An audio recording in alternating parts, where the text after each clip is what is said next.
ஓம் ஸ்ரீ குருப்பியோ நம வக்ரதுண்ட மகாகாய சூரியகோடி சமப்பிரப நிர்விக்னம் குருமே தேவ சர்வகாரியேஷு சர்வதா.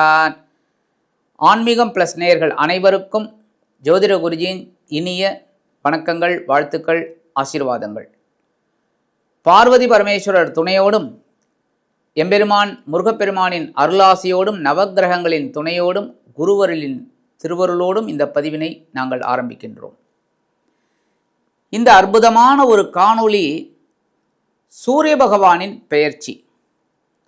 ஆக்சுவலாக சூரிய பகவானுக்கெல்லாம் பெயர்ச்சியே கிடையாது, எந்த கிரகத்துக்குமே பெயர்ச்சி கிடையாது. அங்கங்கே இருந்து தான் இது பண்ணிட்டு இருக்கு. சூரியனை சுற்றி தான் மற்ற கிரகங்கள் சுற்றின்னு இருக்கு. ஆனால் நம்ம பூலோகத்தில் இருக்கிறதுனால சூரிய பகவான் ஒவ்வொரு ராசிக்கும் அந்தந்த டிகிரிக்கு அப்படியே வராரு அப்படின்னு சொல்லி சூரிய பெயர்ச்சின்னு நம்ம கொண்டு வரோம். இந்த பதிவெல்லாம் உங்களுக்கு ஏன் போடுறோம் அப்படின்னா, இந்த காலகட்டங்களில் நம்ம எந்த நேரத்தில் எச்சரிக்கையாக இருக்கணும், எந்த நேரத்தில் எந்த விஷயங்களை செய்யணும், வெற்றி கிடைக்கும் அப்படிங்கிறதுக்காக தான். அந்த வகையில் இந்த சூரிய பகவான் இதுவரைக்கும் பார்த்திங்கன்னா அவங்களுக்கு மகர ராசியில் அற்புதமாக உத்தராயண புண்ணிய காலத்தில் ஆரம்பித்து இருந்தார். இப்போ இந்த பித்ருக்காரகன் பிதாமகன் சூரிய பகவான் 13/2/2026 முதல் 14/3/2026 வரைக்கும் கும்ப ராசியில், அதுவும் சனீஸ்வர பகவானோட வீட்டில் ராகுவுடன் இணைந்து குருவின் திருவருளை பெற்று, அதாவது 9ஆம் பார்வையை பெற்று சஞ்சாரம் பண்ணுறார். அந்த வகையில் இந்த சூரிய பகவான் 13/2/2026 முதல் 18/2/2026 வரைக்கும் செவ்வாய் பகவானின் அவிட்டம் நட்சத்திர காலில் ட்ராவல் பண்ணுறார். அதுக்கப்புறம் 19/2/2026 முதல் 3/3/2026 வரைக்கும் ராகுவின் சதயம் நட்சத்திரத்தில் டிராவல் பண்ணுறார். அதற்கு அடுத்தபடியாக 4/3/2026 முதல் 14/3/2026 வரைக்கும் அற்புதமான குரு பகவானின் பூரட்டாதி நட்சத்திர காலில் டிராவல் பண்ணுறார். ஆனால் இந்த மாதம் முழுவதும் ராகுவுடன் இணைகிறார், குருவின் பார்வையும் பெறார். அந்த வகையில் சில ராசிகளுக்கு அற்புதமான பலன்களையும் சில ராசிகளுக்கு எச்சரிக்கையான பலன்களையும் கொடுப்பார். இந்த பதிவுக்கு போகிறதுக்கு முன்னாடி சப்ஸ்கிரைப் பண்ண அனைத்து இனிய நெஞ்சங்களுக்கும் எங்களது கோடானு கோடு நன்றிகள். எல்லாருக்குமே எங்களோட வாழ்த்துக்கள், ஆசீர்வாதங்கள்.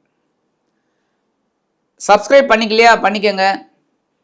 இந்த பதிவை ஃபுல்லாக பாருங்கள், ஸ்கிப் பண்ணாமல். லைக் பண்ணுங்கள், கமெண்ட் பண்ணுங்கள், ஷேர் பண்ணுங்கள். அதேமாரி ஜாதகம் பார்க்கணும் அப்படின்னு வந்தீங்கன்னா கீழே நம்பர் கொடுத்துருக்காங்க, அதில் உங்களோட வாட்ஸ்அப் நம்பரில் வாங்க.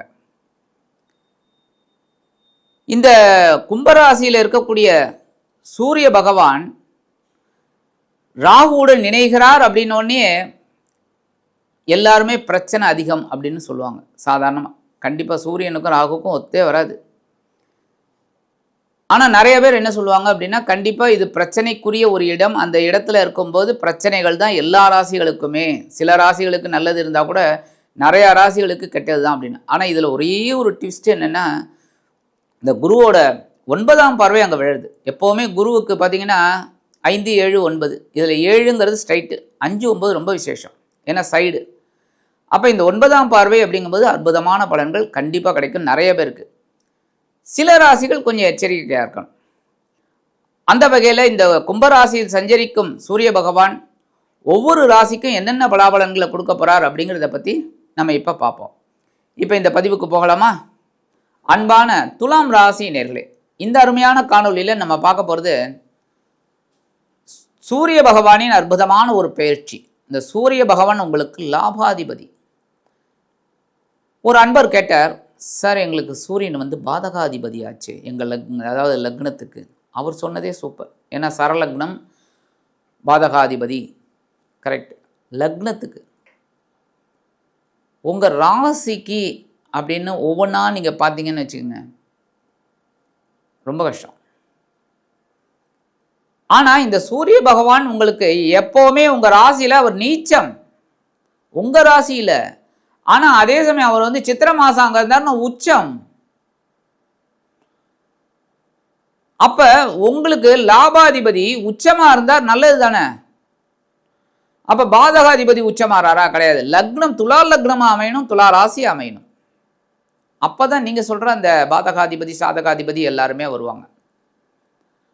அந்த வகையில் உங்களுக்கு லாபாதிபதி சூரிய பகவான் அற்புதம். என்ன துலாம் ராசியில் பிறந்திருந்தா அவருக்கு அந்த சூரிய பகவான் அங்கே இருந்தார்னா, அதாவது அக்டோபர் மாதம் மறந்துருக்காங்க, நவம்பர் மாதம் மறந்துருக்காங்க அப்படின்னா அவருக்கு அந்த இடத்துல நீச்சம். ஆனால் நீச்சத்தில் அந்த சூரிய பகவானுக்கு வீடு கொடுத்த கிரகம் வந்து நல்ல நிலைமையில இருந்தார்னு வச்சுக்கோங்க, ஆட்சி உச்சம் அந்த மாதிரிலாம் இருந்தார் அப்படின்னா நீச்சபங்க ராஜ யோகம். அப்போ இந்த சூரிய பகவான் உங்களுக்கு நன்மை தான் வரும். அந்தந்த தசாபுக்தி வரும்போது நன்மைகள் கிடைச்சிரும். ஆக இந்த லாபாதிபதி இதுவரைக்கும் எங்க இருந்தாருன்னா உங்களோட சுகஸ்தானம் அப்படிங்கிற 4ஆம் இடத்துல அதி அற்புதமாக அமர்ந்து உங்களது வாழ்க்கை தரத்தை உயர்த்தினார். இல்லைன்னு சொல்லவே சொல்லாதீங்க. பிரச்சனைகள் நிறைய இருக்கு, இல்லைன்னா அதை நான் சொல்ல மாட்டேன். நான் அதில் எனக்கு மாற்றுக்கிறது இல்லை. துலாம் ராசி என்பவர்களுக்கு இன்னும் பிரச்சனை வந்து ஓய்ந்தபாடு இல்லை. ஏதோ ஒரு வகையில் குடும்பத்தில் இல்லைன்னா செல்வ நிலை, உத்தியோகம், தொழில் வியாபாரம், நான் அந்த நாள்லையும் சொல்கிறேன், ஏதோ ஒரு ரூபத்தில் உங்களுக்கு பிரச்சனை இருக்குது, இல்லைன்னு நான் சொல்ல மாட்டேன். ஆனால் ஒட்டு மொத்தமாக நீங்கள் வந்து ரொம்ப கஷ்டத்தில் இருக்கீங்க அப்படின்னா உங்கள் சுய ஜாதகம் பார்க்கணும். உங்களோட சொந்த ஜாதகம் இருக்குது பார்த்தீங்களா, அதை பார்க்கணும். மற்றபடி கோச்சார ரீதியாக வந்த சுகஸ்தானத்தில் அமர்ந்த சூரிய பகவான் உங்களுக்கு மிக அற்புதமான ஒரு நன்மைகளை தான் கொடுத்தார், ஒரு உயர்வினை கொடுத்தார். அதில் மாற்றுக்கருத்தே இல்லை. உங்களோட தொழில் வியாபாரம் நல்லபடியாக இருந்தது. சில பேருக்கு சொத்து சுகம் உண்டாச்சு. சில பேருக்கு உறவினர்களின் மூலமாக ஒரு சந்தோஷம், வெளியூர் வெளிநாட்டு பயணங்களின் மூலமாக ஒரு சந்தோஷம், எல்லாமே கிடைச்சிது. அந்த வகையில் சுகஸ்தானத்தை விட்டு விலகிய இந்த சூரிய பகவான் இப்போ எங்கே வர்றாருன்னா உங்களோட பஞ்சமஸ்தானம் அப்படிங்கிற 5ஆம் இடத்துக்கு வந்து ராகுவுடன் இணைகிறார். ராகுவும் சூரியனை இணையலாமா? இணையக்கூடாது. குழப்பம், இணைஞ்சாலே குழப்பம்தான். ஆனால் இதில் ஒரு பெரிய ட்விஸ்ட் என்ன தெரியுமா? குரு 9ஆம் பார்வையை பார்க்குறார். அதுதான் உங்களுக்கு பெரிய நன்மை. அதனால இந்த சூரிய பகவான் ராகுவுடன் இணைந்தாலும் ராகு அற்புதமான ஒரு முன்னேற்றத்தை உங்களுக்கு கண்டிப்பாக கொடுப்பார். சூரிய பகவான் மூலமாக அற்புதமாக கொடுப்பார். ஏன்னா ராகுவை விட வலிமையான கிரகம் ராகு பகவான். அப்போ இந்த ராகுவோட சேர்ற சூரிய பகவானோட காரகத்துவத்தை அப்படியே இழுத்துட்டுருவார். இழுத்துட்டு ராகு உங்கள் பிரம்மாண்டத்தை உங்களுக்கு கொடுப்பார். உத்தியோகத்தில் ஒரு உயர்வினை கொடுப்பார். நீங்கள் ரொம்ப நாளாக எதிர்பார்த்த இந்த சில காரியங்கள்லாம் அற்புதமாக நிறைவேறும். அலுவலகத்தில் உங்களோட டாப் மோஸ்ட் லெவல் தான் இருக்கும். அங்கே இந்த ஆளை இந்த வேலையை விட்டால் ஒன்றுமே நடக்காது, இவன் தானே கரெக்டு அப்படின்னு. அந்த ஆணாகட்டும் பெண்ணாகட்டும். அதுமாதிரி தொழில் வியாபாரம் ரொம்ப நல்லபடியாக இருக்கும், ரொம்ப அற்புதமாக எடுக்கிற காரியங்கள்லாம் ரொம்ப நல்லபடியாக ஒரு முன்னேற்றம். அதுமாதிரி குழந்தைகளோட முன்னேற்றத்துக்காகவே கவலைப்பட்டீங்க. குழந்தைகளுக்கு என்னடா இந்த மாதிரி ஆகலையே, அந்த மாதிரி நடக்கலையே, குழந்தைகள் நல்லா படிக்கலையே, இந்த பொண்ணு இப்படி படிக்கலையே, இந்த பையன் இப்படி படிக்கலையே, இந்த பையன் இப்படி விளையாட்டாக இருக்கானே, எவ்வளோ பிரச்சனைகள். அது எல்லாம் தீரும். குழந்தைகளோட முன்னேற்றம் உங்களுக்கு வியக்க வைக்கும். திடீர்னு எல்லாமே அப்படி தாங்க.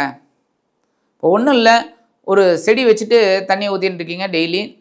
திடீர்னு ஒரு நாள் காலையில் எழுந்து பார்க்கும்போது பூ பூத்துருக்கும். கரெக்டா? திடீர்னு ஒரு நாள் எழுந்து அப்படியே ப்ரஷ் பண்ணிவிட்டு வந்து காஃபி சாப்பிட்டு அப்படியே வந்து வெளியில் அப்படியே பார்ப்பீங்க, அது அந்த செடி வந்து பூத்துருக்கும். உங்களுக்கு ஒரு சந்தோஷம் இருக்கும். அந்த மாதிரி இந்த குழந்தைகள் படிக்கலையே நினச்சிட்டு நல்லா படிக்க ஆரம்பிச்சிடுவா. அதே இந்த உத்தியோகம் தேடிட்டு இருக்கிற குழந்தைகளுக்குலாம் நல்ல உத்தியோகம் கிடைக்கும். தொழில் வியாபாரம் நல்லபடியாக இருக்கும். இந்த நேரத்தில் தனவரவு அப்படின்னு பார்த்தீங்கன்னா எக்ஸ்ட்ரீமாக இருக்கும். எதிர்பார்க்காதபடி எக்ஸ்ட்ரீமாக இருக்கும். வரவு, நல்ல வரவு வரும். தயவுசெய்து இந்த துலாம் ராசி என்பவர்களுக்கு நான் என்ன கேட்டுக்கிறேன் அப்படின்னா, சேவிங்ஸ் பண்ணுங்கள். ஏன்னா இவங்க இயற்கையிலேயே சந்தோஷம். சுக்கிர பகவான் ஆட்சி இல்லையா, ராசிநாதன் இல்லையா, ஆனால் அவர் டியூவல் ரோல் என்ன, அஷ்டமாதிபதி. அதை கொஞ்சம் கவனிச்சுக்கோங்க. எப்போவுமே சந்தோஷத்தை கொடுத்து ஆப்பு வைப்பார். அதனால் கவனமாக இருங்க.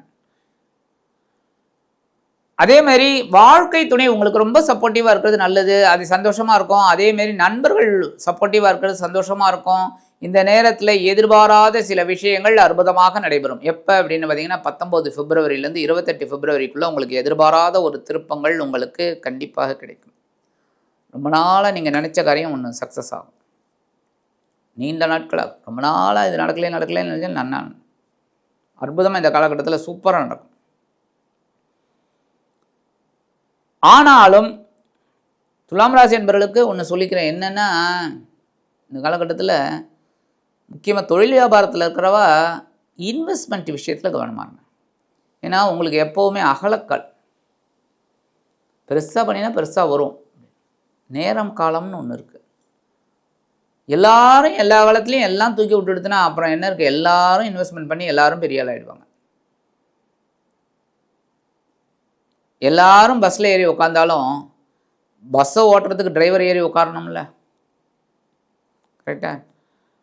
அவர் ஏறலன்னு வச்சுக்கோங்க, இவ்வளோ பேரும் உட்காந்து என்ன பிரயோஜனம்? அதுமாரி எல்லா இன்வெஸ்ட்மெண்ட்டையும் போட்டு எல்லாரும் நல்லா ஆகி அதுனா அப்புறம் என்ன இருக்குது? அதனால் இன்வெஸ்ட்மெண்ட் விஷயத்தில் கவனமாக இருங்க. அதேமாரி இந்த ஃபண்டு விஷயத்துலலாம் ரொம்ப கவனமாக இருங்க. மியூச்சுவல் ஃபண்டு அது இதிலெல்லாம் இன்வெஸ்ட்மெண்ட் பண்ணுறதுக்கு முன்னாடி யோசிச்சுக்கோங்க. அவங்களே க்ளீனாக கொடுத்துட்றாங்க எச்சரிக்கை அப்படின்னு. அதுக்கும் மேலே நம்ம செஞ்சோம்னா நம்ம தான் அங்கே. அப்போ கவனமாக இருங்க மியூச்சுவல் ஃபண்டு அது இதிலெல்லாம். அதுமாதிரி உத்தியோகத்தில் மாறுதல் பற்றி யோசிக்காதீங்க. இந்த வேலையை விட்டு வேறு வேலைக்கு போகலாமா, இருக்கிறதுல எப்படி சிறப்பாக இருக்கணும்னு யோசிங்க. அதுமாரி தொழில் வியாபாரத்தில் சிறப்பாக இருக்கணும்னு யோசிங்க. இப்படி பண்ணினா வெற்றி, அப்படி பண்ணினா வெற்றி அப்படின்னு அதை நினைங்க. கண்டிப்பாக உங்களுக்கு பாக்கியம் ஆட்டோமேட்டிக்காக கிடைக்கும். இந்த காலகட்டம் உங்களுக்கு முயற்சிகளில் சாதகமாக ஆகக்கூடிய ஒரு வாய்ப்பு கண்டிப்பாக கிடைக்குங்க. உங்களோட முயற்சிகள், நீங்கள் முயற்சிகள் எடுங்க. உங்கள் முயற்சி எடுத்தாலே உங்களுக்கு வெற்றி. ஏன்னா செலவுகள் கொஞ்சம் கண்ணாபின்னான்னு தான் ஓடின்னு இருக்கு, உங்களுக்கு இல்லைன்னு சொல்ல முடியாது. ஏன்னா 12ஆம் இடத்தை சனி பகவான் 7ஆம் பார்வையாக பார்த்துட்டு இருக்கார். கொஞ்சம் செலவு வந்துட்டு இருக்கு, மருத்துவ செலவு வந்துட்டு இருக்கு, இல்லைன்னா ஏதாவது ஒரு பயண செலவு ஏதோ ஒன்று ஆயின்னு இருக்கு. கவனமாக இருங்க. இல்லை குழந்தைகளுக்காக செலவுகள் இந்த மாதிரிலாம் இருக்குது, அது கொஞ்சம் கவனமாக இருக்கிறது நல்லது. ஆனால் உத்தியோகத்தில் டாப் மோஸ்ட்டில் வருவீங்க. உத்தியோகத்தில் டாப் மோஸ்ட்டில் வருவீங்க. ஏன்னா மறைமுக எதிர்ப்புகளே உங்களுக்கு இருக்காது. நீங்கள் தான் ராஜா. இந்த காட்டுக்கு சிங்கம் ராஜாங்கிற மாதிரி உத்தியோகத்தில் நீங்கள் தான் ராஜா. அதுமாரி தொழில் வியாபாரம் அப்படி தான் இருக்கும். ஆனால் என்ன ஒன்று, உங்களோட பேச்சை கொஞ்சம் கரெக்ட் பண்ணிக்கோங்க, அது ரொம்ப விசேஷம். அப்படியே ஆனால் நீங்கள் சாதாரணமாக நெளிவு சுழிவுகளை அறிந்தவர்கள் அப்படிங்கிறதுனால நான் ரொம்ப உங்களுக்கு ப்ரெஸ் பண்ணி சொல்ல வேண்டாம். நீங்களே நிறைய பேரை இம்ப்ரெஸ் பண்ணுறவங்க. அந்த வகையில் உங்களுக்கு நன்மைகள் கண்டிப்பாக இருக்குங்க. சரி, பரிகாரம் அப்படின்னு பார்த்தீங்கன்னா என்ன பண்ணலாம் அப்படின்னா, லாபாதிபதி சூரிய பகவான் அப்படிங்கிறதுனால நீங்கள் தினந்தோறும் சூரிய நமஸ்காரம் பண்ணுங்க. ஆதித்ய ஹிருதயம் சொல்லுங்கள் தினந்தோறும். ஆதித்ய ஹிருதயம் ரொம்ப விசேஷம். தெரியலையா, யூடியூப்பில் போட்டு கேளுங்க, தப்பே கிடையாது. அது மட்டும் ஒழிச்சுட்டு இருக்கட்டும். அந்த மந்திர ஜபமே உங்களுக்கு பெரிய உத்வேகத்தை கொடுக்கும். எல்லாரும் படித்து சொல்லணும் அப்படின்னு நான் சொல்ல மாட்டேன். படித்து சொன்னால் விசேஷம், நான் சொல்லக்கூடாதுன்னு நான் சொல்ல மாட்டேன். படித்து சொல்லுங்கள். சாமி எனக்கு அந்த சான்ஸ்கிரிட் வேர்டெல்லாம் வரல, கவலைப்படாதீங்க. எல்லாருக்கும் எல்லாம் தெரிஞ்சிடுதுன்னா உலகத்தில் அவன்தான் மேதாவி. அந்த மாதிரி மேதாவி யாருமே பிறக்கலை, கடவுள் மட்டும்தான் மேதாவி. நம்ம எல்லாம் மேல் தாவி தான். அப்போ இந்த ஆதித்ய ஹிருதயம் சொல்கிறதோ கேட்குறதோ ரொம்ப உங்களுக்கு பெரிய முன்னேற்றத்தை கண்டிப்பாக கொடுக்கும். அதேமாரி ஆத்ம பிரதட்சணம் ஞாயிற்றுக்கிழமை இல்லை, தினந்தோறும் சூரிய பகவான் வழிபாடு பண்ணிவிட்டு ஆத்ம பிரதட்சணம் பண்ணுங்க எப்போவுமே. ஏன்னா உங்களோட ராசியில் தான் இந்த சூரிய பகவான் நீச்சம் அடைகிறார். அப்போ இந்த துலாம் ராசி அன்பர்கள் கண்டிப்பாக நீங்கள் சூரிய வழிபாடு பண்ணியே ஆகணும். சூரிய வழிபாடு பண்ணிவிட்டு ஆத்ம பிரதட்சணம் 2 பண்ணுங்க. ஆக இந்த சின்ன பரிகாரம் நீங்கள் பண்ணினாலே உங்களது லாபாதிபதி பஞ்சமஸ்தானத்தில் அமர்ந்து ராகுவுடன் இணைந்தாலும் குருவின் 9ஆம் பார்வையை அற்புதமாக பெற்று உங்களது வாழ்க்கை தரத்தை மேலும் மேலும் மேலும் முன்னேற்றமடைய செய்வார் என்று கூறி விடைபெறுகிறேன். நன்றி, வணக்கம். மீண்டும் ஒரு அருமையான காணொலியில் உங்களை அற்புதமாக சந்திக்கிறேன். வாழ்த்துக்கள். வாழ்க வளமுடன்.